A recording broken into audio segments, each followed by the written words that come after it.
अस्सलाम वालेकुम। अच्छा, ये एक 13 जुलाई 2024 हफ्ते के दिन जो पेपर हुआ था, जिसकी क्लब केस आईडी जो है वो 75 थी। कंप्यूटर साइंस और आईटी से रिलेटेड ही पेपर था ये भी, और इवनिंग टाइम में था और काफ़ी सारे पोस्ट को कह लें कि ये क्लब पेपर था, जिसमें assistant web developer and manager 22 Rawalpindi. इसी तरह एक प्रोग्रामर की सीट थी, सिर्फ एक ही सीट थी human rights and minority affair में। इस तरह database administrator special branch Punjab police, और टेक्निकल ऑफिसर सॉफ्टवेयर ये भी स्पेशल ब्रांच पंजाब पुलिस की थी, और प्रोग्रामर ये भी स्पेशल ब्रांच पंजाब पुलिस की। 3 सीट्स ये थी। इसके अलावा assistant director system Punjab steel corporation में थी, और जूनियर कंप्यूटर ऑपरेटर काफ़ी अर्सा पहले ये सीट आई थी 22 सरगोदा में। तो इन सब पोस्ट का जो है कंबाइंड टेस्ट था, तो ये हमने कलेक्ट किए हैं। काफ़ी सारे क्वेश्चन हम कलेक्ट करने में कामयाब हो गए हैं, तो देखते हैं कि इस पेपर में क्या था और क्या था। क्योंकि ये एक क्लब टेस्ट था और काफ़ी सारी पोस्ट इसमें शामिल है, तो फर्दर इसका जो है ना बताना कि क्या मेरिट रुकेगा, जैसे कि आप लोग पूछ रहे थे, तो वो शायद पॉसिबल ना हो। लेकिन ये कि जो एक आध सीट है ना, उसका मेरिट जो है ना वो 55 के आसपास रहने की उम्मीद है, और जिसकी कुछ नंबर ऑफ सीट्स ज़्यादा है, अगर कोई पोस्ट ऐसी है तो वो ग्रेजुएटली कम आ जाएगी इस हिसाब से, क्योंकि इस पर एप्लीकेंट भी ज़्यादा नहीं होते। तो चलें, ये हम शुरू करते हैं। अच्छा जी, तो कदरे आसान पेपर था ये एज़ कम्पेयर टू जो 14 जुलाई को हुआ था लेक्चर स्पेशल एजुकेशन में जो था इंस्ट्रक्टर और कंप्यूटर टीचर के, उससे थोड़ा सा आसान पेपर था ये। तो देखते हैं जी, पहला क्वेश्चन देखते हैं। ज़ाहिर है तरतीब तो इसमें एग्जैक्टली वो नहीं होगी जो आपने दी है, क्योंकि एक पेपर कोड भी चेंज होते रहते हैं, और दूसरा हमने ये जिस तरह इकट्ठे किए हैं जो जहाँ से मिलता रहा है उसी तरह से। तो पहला क्वेश्चन था जी, which type of software is the operating system. तो हमें सबको पता है कि सिस्टम सॉफ्टवेयर जो है उसकी कैटेगरी में लाई करता है ऑपरेटिंग सिस्टम। नेक्स्ट क्वेश्चन था, merge sort uses which of the following technique to implement sorting. तो कुछ ऑप्शंस थे जिनमें से एक रिकर्जन भी था। तो मर्ज सॉर्ट मैंने लेक्चर्स के दरमियान भी बताया था कि रिकर्जन को इम्प्लीमेंट करके बेस्ट तरीके से जो है ये सॉर्टिंग करती है, तो रिकर्जन इसका करेक्ट आंसर था। अच्छा, इसी तरह एक क्वेश्चन था जिसकी एग्जैक्ट स्टेटमेंट तो शायद आगे पीछे हो गई है, लेकिन इसी तरह था कि एक ऑर्गेनाइजेशन जब अपने एसेट को या किसी वजह से डेंजर फील कर रही होती है तो उसको क्या नाम दिया जाता है। तो थ्रेट, सिक्योरिटी, वायरस, इस तरह के 3-4 ऑप्शन थे, तो थ्रेट उसका जो है वो सूटेबल आंसर है। नेक्स्ट हमारे पास क्वेश्चन था कि is a communication medium between 2 और मोर रिलेटेड और इंटर रिलेटेड। इस तरह का क्वेश्चन था, और सारे जो है हमारे डिस्कशन ग्रुप में भी इसको सेमाफोर बोल रहे थे। तो सेमाफोर बिल्कुल भी नहीं है। जब मैंने ऑपरेटिंग सिस्टम के लेक्चर्स में हम मैसेज पासिंग वाला चैप्टर जो है वो टॉपिक पढ़ रहे थे, तो मैंने बताया था कि पाइप एक डाटा स्ट्रक्चर होता है जिसमें एक पेरेंट और चाइल्ड प्रोसेस के दरमियान एक लिंक क्रिएट किया जाता है, जिसमें पेरेंट प्रोसेस जो है वो अपने चाइल्ड प्रोसेस के लिए जो उसने डाटा शेयर करना होता है वो फाइल में रीड कर देता है, और चाइल्ड को कुछ भी नहीं करना होता, सिंपल उस फाइल को रीड कर लेना होता है। तो पेरेंट राइट करता है उस फाइल में, और पेरेंट जो है चाइल्ड जो है वो रीड कर लेता है। तो पाइप वो डाटा स्ट्रक्चर है जिसमें 2 प्रोग्राम इस तरह से आपस में इंटरलेट होते हैं इन ऑप्शंस में से। अच्छा जी, नेक्स्ट हमारे पास था, a pointer that is not initialised is called. अब ये सारे कह रहे थे कि सर ये जो है ना नल पॉइंटर है। देखो, नल एक ऐसी वैल्यू है जो हम खुद असाइन करते हैं। क्यों असाइन करते हैं? क्योंकि जब भी हम एक पॉइंटर बनाते हैं तो उसमें बाय डिफ़ॉल्ट गार्बेज वैल्यू आ जाती है। वो एक ऐसी मेमोरी लोकेशन को पॉइंट कर रहा होता है जो हो सकता है कि जो एग्जिस्ट ही ना कर रही हो, या कोई ऐसा इलीगल रेफरेंस हो सकता है जो आपकी मेमोरी एड्रेस से बाहर हो। तो उसके लिए एक बेस्ट प्रैक्टिस है कि जैसे आप एक पॉइंटर बनाएं तो फ़ौरन से उसको नल से इनिशियलाइज कर दें। लेकिन अगर आप नहीं करेंगे तो उस सूरत में जो उसका मोस्ट सूटेबल आंसर था वो डेंगलिंग पॉइंटर है। मैंने वो पढ़ते हुए भी समझाया था शैलो कॉपी और डीप कॉपी में कि डेंगलिंग पॉइंटर होता क्या है। नेक्स्ट ये हमारे पास क्वेश्चन था, which of the following are necessary conditions for deadlock. चारों कंडीशंस दी गई थी, तो ऑल ऑफ दिस जो है इसका करेक्ट आंसर था। नेक्स्ट हमारे पास क्वेश्चन था कि which operator is used to access the member of a structure using structure variable. बिल्कुल ऐसे जैसे क्लास में डॉट या जिसको मेंबर एक्सेस ऑपरेटर कहते हैं वो यूज़ होता है किसी भी डाटा मेंबर को जो क्लास के अंदर है या मेंबर फंक्शन है उसको एक्सेस करने के लिए। एग्जैक्टली उसी तरह स्ट्रक्चर में जब आप एक स्ट्रक्ट बना के डाटा मेंबर्स को एक्सेस करना चाह रहे होते हो तो एरो ऑपरेटर यूज़ होता है। लास्ट जो ऑप्शन है एरो ऑपरेटर, ये इसका करेक्ट आंसर था। नेक्स्ट हमारे पास जी के पोर्शन से क्वेश्चन था, the God of small things एक हिंदू राइटर की बुक है, किसने लिखी थी। तो इसका जो पहला ऑप्शन था अरुंधति राय, ये इसका करेक्ट आंसर था। नेक्स्ट हमारे पास भी जी के पोर्शन से क्वेश्चन है, मुतजाद पूछा गया था रिलेक्टेंट का। तो इससे कुछ अब ऑप्शन मुझे एग्जैक्ट याद नहीं है, लेकिन इंक्लाइंड एक मोस्ट सूटेबल मुझे लग रहा था जो मेरे हिसाब से था। अगर आपको लगता है कि कोई और था या आपको याद आता है तो काइंडली कमेंट बॉक्स में ज़रूर बताएं।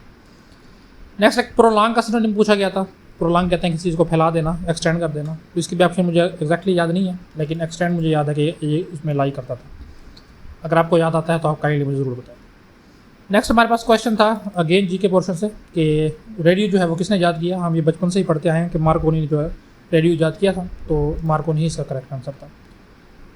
नेक्स्ट हमारे पास थोड़ा सा एम्बिगुअस क्वेश्चन था कि ओएस कितनी क्यूज़ को मेंटेन करता है। तो आपने अगर बीएससी की बुक्स पढ़ी हैं तो उसमें 3 क्यूज़ का जिक्र है, जॉब क्यू, रेडी क्यू और वेटिंग क्यू। तो लेकिन मोस्ट ऑफ द स्टूडेंट्स जो है वो जैसे मैंने बताया था वो 2 ही लगा के आए हैं, लेकिन मैंने बताया खुद 2 लगाया, लेकिन एज पर रिसोर्सेज 3 इसका करेक्ट आंसर बनता है। अच्छा, नेक्स्ट क्वेश्चन था हमारे पास कि स्केजुलिंग एल्गोरिथम की कितनी टाइप्स हैं। अब बच्चों ने ये 6 5 लगाई हैं। वो ये समझ रहे थे कि सर ये जो स्केजुलिंग एल्गोरिथम है हमारे पास फर्स्ट कम फर्स्ट सर्व या प्रायोरिटी हो गया या शॉर्टेस्ट जॉब फर्स्ट हो गया, इस तरह के जो एल्गोरिथम्स है ये इसमें लाई करते हैं। लेकिन उसने मेन टाइप्स पूछी थी और टाइप्स के अंदर फिर ये आगे लाई करते हैं। 2 टाइप्स हैं हमारे पास, हमें पता है कि स्केजुलिंग एल्गोरिथम के, प्रीएम्प्टिव और नॉन प्रीएम्प्टिव। तो इस तरह से आपने इसको आइडेंटिफाई करना था। फिर एक क्वेश्चन था कि स्टैक की तरह एक ऐसा कौन सा डाटा स्ट्रक्चर है जो कि लिस्ट भी हमें पता है कि स्ट्रक्चर है जो अरे के थ्रू और लिंक लिस्ट के थ्रू इंप्लीमेंट किया जाता है, कि उस तरह से हम इसको इंप्लीमेंट कर सकते हैं। तो स्टैक की तरह क्यूज़ एक ऐसा डाटा स्ट्रक्चर है जिसको हम कह सकते हैं कि वो लिस्ट के थ्रू इंप्लीमेंट किया जाता है। नेक्स्ट हमारे पास क्वेश्चन था कि विच of the following is not processing. 4 आपको एक प्रोसेस बताए गए थे, तो उनसे कहा गया था आइडेंटिफाई करें इनमें से कौन सी ऐसी चीज़ है जिसमें प्रोसेसिंग नहीं हो रही या प्रोसेसर वर्क नहीं कर रहा। अरेंजिंग था, यानी कि सॉर्टिंग, हमें पता है कि ये इसकी कम्प्लेक्सिटी होती है, अच्छा खासा इसमें CPU यूज़ होता है। मैनिपुलेट भी यूज़ होता है, कैलकुलेट कुछ कैलकुलेशन करेंगे उसमें भी होगा। तो गैदरिंग एक ऐसा ऑप्शन लग रहा था कि जिसमें हमें शक था कि वो प्रोसेसिंग नहीं करता, तो मैंने भी यही लगाया और मैंने बाद में आगे क्रॉस चेक भी किया है इंटरनेट से। तो गैदरिंग एक ऐसा ऑप्शन है जो कि जिसमें प्रोसेसिंग इन्वॉल्व नहीं है। नेक्स्ट हमारे पास क्वेश्चन था कि स्ट्रक्चर प्रोग्रामिंग कब जो है वो इन्वेंट की गई। डायकेस्ट्रा के आने के बाद ये, बल्कि कहते हैं कि इसका जो फोर फादर्स हैं स्ट्रक्चर प्रोग्रामिंग के, वो डायकेस्ट्रा ही है। 1970 में डायकेस्ट्रा ने इसको शुरू किया था और 1972 में ये एक फुल फ्लेज लैंग्वेज बन गई थी। तो 1970s जो है उसका करेक्ट आंसर था। नेक्स्ट अगेन हमारे पास एक अब जी के पोर्शन से था कि मोहनजोदाड़ो का क्या एक इसको अलग दूसरे नाम से याद किया जाता है। हमें पता है कि मुर्दों का हम शहरा बोला करते थे, bound of the dead. Next पूछा गया था कि पैरिटी बीट का क्या फंक्शन है, ये एरर डिटेक्शन के लिए यूज़ की जाती है। नेक्स्ट पूछा गया था कि स्मॉलेस्ट यूनिट ऑफ मेमोरी कौन सा है, तो बिट एक स्मॉलेस्ट यूनिट है।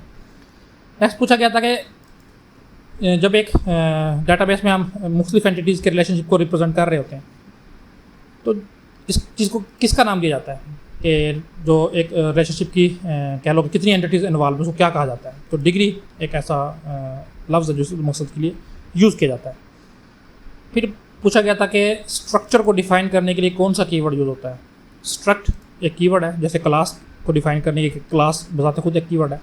बिल्कुल उसी तरह स्ट्रक्चर जो हमारे पास डाटा स्ट्रक्चर है, या डाटा स्ट्रक्चर तो नहीं कह सकते, यूज़र डिफाइंड डाटा टाइप है, उसको हम जब डिफाइन करेंगे तो स्ट्रक्ट के कीवर्ड लगाएंगे जिससे कंपाइलर को पता चलेगा कि आप एक यूज़र डिफाइंड डाटा टाइप बना रहे हो। नेक्स्ट हमारे पास क्वेश्चन था computer program that converts assembly language into machine language. वैसे अगर आपने किसी भी कोड को सोर्स कोड को मशीन लैंग्वेज में कन्वर्ट करना है तो वो कंपाइलर का काम है, लेकिन हमें पता है कि एक्सेप्शन हमारे पास आ जाती है असेंबली लैंग्वेज की। असेंबली लैंग्वेज का कोड है तो उसको जो कन्वर्ट कर रहा होता है मशीन लैंग्वेज में वो हमारे पास असेंबलर है। अच्छा, नेक्स्ट हमारे पास क्वेश्चन था which of the following refers to internal software equality. Reusability इसका जवाब है। नेक्स्ट हमारे पास क्वेश्चन था which is used to deallocate a chunk of data allocated using new keyword. जब आप न्यू कीवर्ड का इस्तेमाल करके डायनेमिकली किसी भी वेरिएबल को मेमोरी एलोकेट करवा रहे होते हो तो हमेशा वो ही पोर्शन से होती है। तो आपके लिए फिर ये आपकी जिम्मेदारी है प्रोग्रामर एंड पे कि आप उसको डी एलोकेट भी करो। तो अगर तो सिर्फ एक वो सिंपल एक चंक है या कह लो कि एक इंटीजर है, फ्लोट है, तो उसके लिए हम सिर्फ डिलीट की कीवर्ड यूज़ करते हैं। और अगर वो पूरी अरे है तो उसके लिए डिलीट और साथ सब्सक्रिप्ट ऑपरेटर ये यूज़ किया जाता है। लेकिन यहाँ पे सिर्फ चंक ऑफ डाटा पूछा गया था तो डिलीट का कीवर्ड है यूज़ किया जाता है। अलीगढ़ में जो सर सैयद अहमद खान ने पहला इंस्टीट्यूट कायम किया था, नेक्स्ट क्वेश्चन उसके मुतालिक पूछा गया था। मुरादाबाद भी इसका है, लेकिन क्योंकि मुरादाबाद ऑप्शन में था ही नहीं तो अलीगढ़ हमें मोस्ट सूटेबल लग रहा था तो अलीगढ़ ही लगाया गया। फिर पूछा गया था कि कितनी सर्विसेज शामिल हैं क्लाउड कंप्यूटिंग में, जो हम पढ़ते आए हैं, software as a service, platform as a service और इंफ्रास्ट्रक्चर एज अ सर्विस। तो 3 ये कैटेगरीज बनती हैं, तो ये इसका जवाब था। नेक्स्ट हमारे पास क्वेश्चन था कि ऐसा कौन सा फीचर है जो क्लासेस की रीयूजेबिलिटी को डिपिक्ट कर रहा होता है। तो हमें पता है कि रीयूजेबिलिटी जो है इनहेरिटेंस में लाई करती है। तो इनहेरिटेंस का जवाब है जो मुझे पूछ रहे थे सर पॉलीमॉर्फिज्म है, नहीं, पॉलीमॉर्फिज्म एक और चीज़ है। नेक्स्ट हमारे पास था कि ऐसी कौन सी चीज़ है जो किसी भी रैकेट को डेटाबेस में से यूनिकली आइडेंटिफाई करती है। प्राइमरी की डेफिनेशन है, एग्जैक्टली यही पूछी गई थी। नेक्स्ट क्वेश्चन था हमारे पास कि खाली जगह is a type of operating system kernel that is design to provide only the most basic services. हमें पता है कि माइक्रो कर्नल जो हमारे पास ओरिजिनल कर्नल था उसमें से हमने काफ़ी सारी जो सर्विसेज थी वो अलहदा करके यूज़र स्पेस में डाल दी थी, तो हमारे पास कर्नल का साइज़ कम हो गया था। उस छोटे कर्नल को हम कहते हैं माइक्रो कर्नल। तो यही पूछा गया था कि सिर्फ जो बेसिक सर्विसेज हैं वो प्रोवाइड करें और बाकी यूज़र के एंड पे डाल दें यूज़र स्पेस में। तो माइक्रो कर्नल एक ऐसी चीज़ है। Step by step procedure to solve a problem, algorithm की ये डेफिनेशन है। नेक्स्ट हमारे पास क्वेश्चन था which of the following is the fastest memory. तो इसमें लोग कह रहे थे कि सर कैश है। कैश ठीक है, रजिस्टर से मिलकर बनती है, लेकिन जब रजिस्टर आ गया तो आप रजिस्टर ही लगाओगे इसका। और ये फिर बाकायदा L1 सबसे फास्टेस्ट है, फिर L2 से कम और L3 कैश में सबसे कह लो कि स्लोएस्ट है एज़ कम्पेयर टू रजिस्टर या बाकी कैश। फिर हमारे पास इस तरह की एक दी गई थी expression XY plus XY dash, इसको एवेल्यूएट करना था। तो इसमें से आप X को कॉमन ले लें, Y प्लस Y डैश जो है वो 1 के इक्वल होता है, X इंटू 1, तो सिंपल X इसका जवाब आ जाएगा। फिर एक पूछा गया था कि स्ट्रिंग के जो बिल्ट इन फंक्शंस हैं C++ में अगर आपने यूज़ करने हो तो आप कैसे कर सकते हैं। देखिए जैसे कुछ हमारे पास मॉडर्न लैंग्वेजेस हैं, जावा, पाइथन वगैरह, जो आपको स्ट्रिंग क्लास प्रोवाइड करती हैं। बिल्कुल इसी तरह स्टैंडर्ड टेम्पलेट लाइब्रेरी STL के थ्रू आप स्ट्रिंग के बेसिक फंक्शंस को यूज़ कर सकते हैं C++ में। रेगुलर एक्सप्रेशन के बारे में पूछा गया था कि किस पे कंसिस्ट होती है, अल्फ़ाबेट में, स्ट्रिंग्स में या बोथ में। तो बोथ इसका एक आंसर था। CU स्टैंड्स फॉर, आसान सा क्वेश्चन पूछा गया था, कंट्रोल यूनिट। फिर एक क्वेश्चन था, अब उसकी स्टेटमेंट मुझे एग्जैक्ट याद नहीं है, तो पूछा गया था कि इसमें कौन कौन सी चीज़ें शामिल होती हैं। कंट्रोल यूनिट था, कंप्यूटर कंपोनेंट्स था, ALU भी था। तो ऑल ऑफ दिस इसका आंसर था। अगर मुझे याद आएगा तो मैं इसको अपडेट कर दूँगा। अच्छा, एक फिर पूछा गया था कि ऐसा प्रोसेस जो एग्जीक्यूट कर रहा हो तो उसको क्या कहते हैं। तो नीचे से जो मोस्ट सूटेबल था उसमें से टास्क इसका करेक्ट आंसर था। अच्छा, a common problem arises in multiple and multi level inheritance. तो हमने ये देखा था कि मल्टीपल और मल्टी लेवल इनहेरिटेंस में जो है, तो जब मैंने लेक्चर में भी इसको तसल्ली से समझाया था डायमंड प्रॉब्लम क्या होता है। अगर आपको इसका नहीं पता और आप इसके बारे में मज़ीद जानना चाहते हैं तो ऊप की जो प्लेलिस्ट है उसमें जो टाइप्स ऑफ इनहेरिटेंस का लेक्चर है उसमें ये चीज़ मौजूद है। तो डायमंड प्रॉब्लम एक ऐसी चीज़ है जो मल्टीपल इनहेरिटेंस के जब हम अप्लाई कर रहे होते हैं तो उसमें अराइज हो सकती है। फिर मल्टी प्रोग्रामिंग में पूछा गया था कि क्या चीज़ है। इसके कुछ ऑप्शन मुझे याद है। एक पूछा गया था कि मल्टीपल प्रोसेस रिजाइड कर रहे हो मेन मेमोरी में, या मल्टीपल प्रोसेस रिजाइड कर रहे हो रेडी क्यू में। तो ये इसी तरह के मिलते जुलते थे। जो रेडी क्यू वाला था इसका आंसर जो है वो सूटेबल लग रहा था। नेक्स्ट हमारे पास क्वेश्चन था कि प्रोसेस टेम्परली रिजाइड इन खाली जगह before they got the CPU। तो रैम हमने था इसका जो सूटेबल आंसर लग रहा था। नेक्स्ट हमारे पास क्वेश्चन था कि क्या चीज़ enables multiple process to share a single CPU while making it appear as through the CPU is executing multiple processing simultaneously। Context switching की ये डेफिनेशन है कि एक प्रोसेस को वो होल्ड पे रख के अपना कॉन्टेक्स्ट जो है CPU दूसरे प्रोसेस पे शिफ्ट करता है और ऐसा फील होता है कि सारे प्रोसेस पैरेलली जो है ना वो वर्क रन कर रहे हैं। नेक्स्ट हमारे पास क्वेश्चन था कि क्या चीज़ है जो occurs when the system is in constant state of high paging activity. High paging activity हो रही होती है जनाब, स्वैपिंग पेजेस ज़्यादा हो रहे होते हैं, एक्चुअल काम कम हो रहा होता है। थ्रैशिंग की डेफिनेशन है, ये पूछा गई थी। नेक्स्ट हमारे पास था कि OS provides a state so that programmers can run on a PC। Base था असल में ये लफ्ज़, यहाँ पे थोड़ी सी टाइप हो गई है कि हमारे पास जो है ना ऑपरेटिंग सिस्टम क्या चीज़ प्रोवाइड करता है, यानी कि बेस प्रोवाइड करता है जिस पे बाकी जो एप्लीकेशन प्रोग्राम है, एप्लीकेशन सॉफ्टवेयर हैं वो रन कर सकते हैं। तो एप्लीकेशन इसका सही जवाब था, एप्लीकेशन प्रोग्राम या एप्लीकेशन सॉफ्टवेयर जो भी था। नेक्स्ट हमारे पास है खाली जगह is a modification to a program to improve its security performance और अदर फीचर। तो अपडेट, पैच, बग और एड ऑन का ऑप्शन था। तो सारे कह रहे अपडेट है, अपडेट नहीं था, देखो पैच था। पैच जो बाद में किसी वजह से कोई फ्लॉ आ जाता है तो उसको फिक्स करने के लिए जो रिलीज़ किया जाता है, तो पैच इसका करेक्ट आंसर था। फिर एक पूछा गया था कि what is the purpose of graphics card. Options में काफ़ी लंबी स्टेटमेंट्स थी। एक इस तरह की थी कि ऑडियो की क्वालिटी को बेहतर बनाने के लिए है। दूसरा इस तरह का था कि जब आप कोई चीज़ रेंडर कर रहे हो तो उसमें से जो ग्राफिक्स हैं वो एक वायर के थ्रू ट्रैवल करके मॉनिटर पे शो होते हैं। और दो मज़ीद ऑप्शन थे, तो यही जो बी वाला ऑप्शन था ये मोस्ट सूटेबल लग रहा था। जिन्होंने ये लगाया वो अपना करेक्ट कंसिडर करें। इंटरनेट से मुझे नहीं मिला, वगैरह मैं इसको एग्जैक्ट कॉपी पेस्ट कर देता। फिर एक क्वेश्चन था कि C++ का जो कोड्स है, लाइन जो है वो किस पे एंड होती है। हमें पता है कि स्टेटमेंट टर्मिनेटर है, सेमीकोलन भी जिसको बोलते हैं, उसके थ्रू जो है ये वो एंड की जाती है, तो ये ऑप्शन सा करेक्ट था। फिर पूछा गया था कि इन C++ में एक्सेप्शंस किस कीवर्ड के थ्रू थ्रो की जाती हैं, तो थ्रो ही कीवर्ड है स्मॉल टी के साथ, जिसके थ्रू एक्सेप्शन थ्रो की जाती है। थ्रोज, थ्रोन या कैच ये बाकी नहीं थे। नेक्स्ट पूछा गया था तलहा तालिब के बारे में, जिन्होंने अभी रिसेंटली ओलंपिक गेम में कॉमनवेल्थ में हमारे लिए गोल्ड मेडल विन किया था, कि उन्होंने कौन सी गेम में किया था। रेसलिंग थी, पावर लिफ्टिंग थी, वेट लिफ्टिंग थी, तो उन्होंने वेट लिफ्टिंग में जो है गोल्ड वन किया था। नेक्स्ट पूछा जा रहा था कि RDMS का बेसिक बिल्डिंग ब्लॉक क्या है। इस तरह से मिलता जुलता था, शायद थोड़ा स्टेटमेंट चेंज हो। तो टेबल एक ऐसी चीज़ है जो बिल्डिंग ब्लॉक कंसिडर किया जाता है रिलेशनल डेटाबेस मैनेजमेंट सिस्टम के लिए।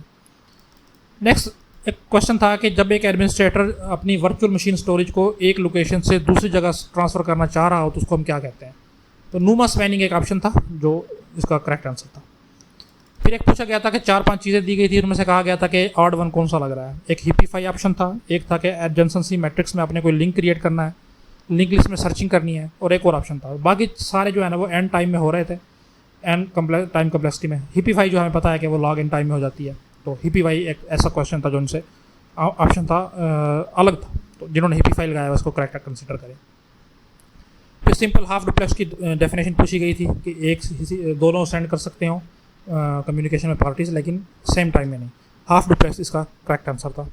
फिर हैशिंग के क्लूजन के बारे में पूछा गया था कि जब हैशिंग वैल्यू कैलकुलेट करके आपको बता रहा होता है कि ये की वैल्यू मेमोरी में या अरे में किस जगह पे लाई करेगी, तो अगर ऐसी वैल्यू आ जाती है कि वो इस ऐसी जगह पे मैप हो रही है जहाँ पे ऑलरेडी एक वैल्यू पड़ी है, तो इस प्रोसीजर को या इस प्रोसेस को क्या बोलते हैं, तो कोलिजन हम इसको बोलते हैं। अगर आपको नहीं कोलिजन के बारे में पता कि हैशिंग में कोलिजन क्या होती है, तो डाटा स्ट्रक्चर का जो हैशिंग का लेक्चर है हमारा, उसमें मैंने कोलिजन और उनसे निपटने के सारे तरीके जो है वो डिटेल से बयान किए हुए हैं। आप डाटा स्ट्रक्चर की प्लेलिस्ट का हैशिंग वाला जो लेक्चर है वो चेक कर सकते हैं। फिर पूछा गया था कि जो फर्स्ट पेज होता है वेबसाइट उसको क्या कहते हैं, होम पेज बोला जाता है इसको। फिर नेक्स्ट हमारे पास क्वेश्चन था कि इनमें से किस टाइप की कौन सी टाइप जो है वो मेमोरी की हैं, तो ये काफ़ी सारे ऑप्शंस थे, और कोई कह रहा है कि प्राइमरी एंड सेकेंडरी है, कोई रैम और रोम कह रहा है। इसका करेक्ट आंसर ना मुझे अभी एग्जैक्ट स्टेटमेंट याद है और ना इसका आंसर याद है, हम आल मान के चलते हैं कि आल था। बैकलिंक्स के बारे में पूछा गया था कि कौन सी चीज़ है, तो बैकलिंक्स ऐसी चीज़ होती है जो आपकी वेबसाइट्स पे आ रही हो, कि किसी और वेबसाइट से लिंक्स जो है ट्रैफिक जो आपकी वेबसाइट पे आ रही है, तो इन गोइंग जो है लिंक्स को या ट्रैफिक को बैकलिंक्स बोला जाता है। फिर एक स्टेटमेंट थी कि C++ में कंस्ट्रक्टर एक ऐसी चीज़ है जो ऑटोमेटिकली कॉल हो जाता है जब, और उसके बाद ये स्टेटमेंट्स थी एग्जैक्टली, एक आउट स्टेटमेंट लिखी हुई थी, एक सी आउट लिखा हुआ था, एक सीन लिखा हुआ था, फिर एक ऐड स्टेटमेंट लिखा हुआ था। तो इस क्वेश्चन की कोई समझ आई नहीं है कि क्या पूछा गया, लेकिन हमने इसको ऐड स्टेटमेंट कहा कि शायद वो ये कहना चाह रहा होगा कि एक ऑब्जेक्ट को ऐड करें या क्रिएट करें तब क्रिएट होता है, तो ऐड स्टेटमेंट मेरे हिसाब से शायद वो ये पूछना चाह रहा था। फिर एक क्वेश्चन था कि EBCDIC जो हमारे पास कोडिंग स्कीम है जो कि 16 बिट्स को यूज़ करती है, वो कौन से कंप्यूटर में यूज़ होती है, तो IBM के जो मेन फ्रेम कंप्यूटर्स हैं वो इस कोडिंग स्कीम को यूज़ करते हैं, तो जिन्होंने मेन फ्रेम लगाया है वो अपने आप को करेक्ट कंसिडर करें। नेक्स्ट हमारे पास इस तरह का फंक्शन दिया गया था A गोज़ टू B, और इससे पूछा गया था कि वो किस सूरत में इन्वर्टिबल हो सकता है। तो इस तरह के फंक्शन में अगर वो 1 to 1 हो और ऑन टू हो, दोनों सूरतों में इन्वर्टिबल हो सकता है, तो इसका जवाब था बोथ A एंड B। फिर एक पूछा गया था कि अगर आपने हाई क्वालिटी ग्राफिक्स और चार्ट्स वगैरह प्रिंट करने हो तो कौन सा आपका इनमें से फॉलोइंग में से यूज़ करेंगे, तो डॉट मैट्रिक्स नहीं है, जो डॉट मैट्रिक्स बोल रहे थे, प्लॉटर एक ऐसी चीज़ है जो हाई ग्राफिक्स कार्ड्स वगैरह को या पैनाफ्लेक्स वगैरह को प्रिंट करने के लिए यूज़ किया जाता है। फिर एक पूछा गया था कि इनमें से कौन सी जो है वो करेक्ट फॉर्म है ईमेल की, तो C ऑप्शन का दुरुस्त था, जिसमें @ भी हो और डॉट के बाद एक मुकम्मल डोमेन हो। अच्छा, फिर एक इंटरनेट एक्सप्लोरर के बारे में पूछा गया था कि इनमें से किस में लाई करता है, तो हमें पता है कि वेब ब्राउज़र है। ALU के बारे में पूछा गया था कि ALU of the computer responds to the command, कौन सी कमांड्स को रिस्पॉन्ड करता है जो कि आ रही हो कहाँ से, तो रैम था एक ऑप्शन कि प्राइमरी मेमोरी से आ रही होती है, कैश से आ रही होती हैं, एक्सटर्नल से या कंट्रोल सेक्शन से, देखिए कमांड्स इनमें से कोई भी नहीं दे सकता ना, मेमोरी तो दे ही नहीं सकती। कमांड्स का काम है कंट्रोल यूनिट का देने का, तो कंट्रोल सेक्शन या कंट्रोल यूनिट का ऑप्शन था जो कि इसका करेक्ट ऑप्शन था। नेक्स्ट हमारे पास क्वेश्चन था the process of transferring files from a computer on the internet to your computer. जब आप इंटरनेट से अपने कंप्यूटर में कोई चीज़ डाउनलोड करते हो तो उसको डाउनलोडिंग बोला जाता है, ट्रांसफर करते हो सॉरी। फिर एक क्वेश्चन था कि प्रोजेक्ट फीडबैक किस फेज का हिस्सा है। ये हमेशा डिप्लॉयमेंट के बाद होती है, जब आप डिप्लॉय कर देते हैं कुछ चीज़, यूजर उसको यूज़ करता है सॉफ्टवेयर को, फिर आपको फीडबैक देता है। फिर पूछा गया था कि ऐसी क्लास जिसका सिर्फ एक ऑब्जेक्ट हो सकता है उसको क्या कहते हैं, तो सिंगलटन इसका जवाब था, इसका नाम बता रहा है सिंगलटन। फिर कास्टिंग के बारे में पूछा गया था कि ऐसी कौन सी कास्टिंग है जिसको कंपाइलर खुद ब खुद कर देता है, तो इम्प्लिसिट कास्टिंग जो ऐसा करेक्ट आंसर था। अच्छा जी, नेक्स्ट क्वेश्चन था हमारे पास सिंटैक्स के बारे में था कि क्या चीज़ है जो किसी भी प्रोग्रामिंग लैंग्वेज की या एक प्रोग्राम की सिंटैक्स ग्रामर को रिप्रेजेंट करती है, तो इस तरह की कोई स्टेटमेंट थी, तो सिंटैक्स इसका करेक्ट आंसर था। फिर ECO के बारे में पूछा गया था कि उसका हेडक्वार्टर जो है वो कहाँ पे है, तो वो तेहरान यानी कि ईरान में है। फिर लिंगर का पूछा गया था, कुछ ऑप्शन मुझे याद नहीं है, तो वेट इसका करेक्ट आंसर था। रोटेट एंड शिफ्ट पूछा गया था कि किस प्रॉब्लम के लिए यूज़ होते हैं, तो इसके भी एग्जैक्ट मुझे याद नहीं है, लेकिन मुझे ग्रुपिंग लग रहा था कि शायद ग्रुपिंग पर्पज़ के लिए यूज़ होते हैं। फिर एक मैथमेटिक्स पोर्शन से सवाल था कि 5 वर्कर्स जो हैं वो 60 kg गंदम को इकट्ठा करते हैं 3 दिनों में, तो अगर वर्कर्स की तादाद हो जाए 8 और दिन हो जाए 5, तो कितनी गंदम को वो इकट्ठा कर सकते हैं, तो 160 इसका जवाब था। आप इसको सॉल्व करके देख लीजिएगा, नहीं समझ आए तो कमेंट्स बॉक्स में मुझे बता दें, मैं इसकी सोल्यूशन की पिक्चर जो है वो आपको सेंड कर दूँगा।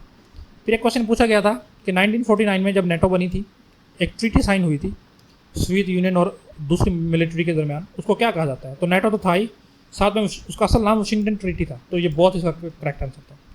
फिर एक इस तरह का था कि जेन हैक वो एक बोर्ड गेम प्ले कर रही है और पहली दफ़ा जब वो कार्ड गिराती है तो उसके 80% कार्ड जो है वो लॉस कर लेती है, उसके बाद वो 36% जो है आगे गेन कर लेती है।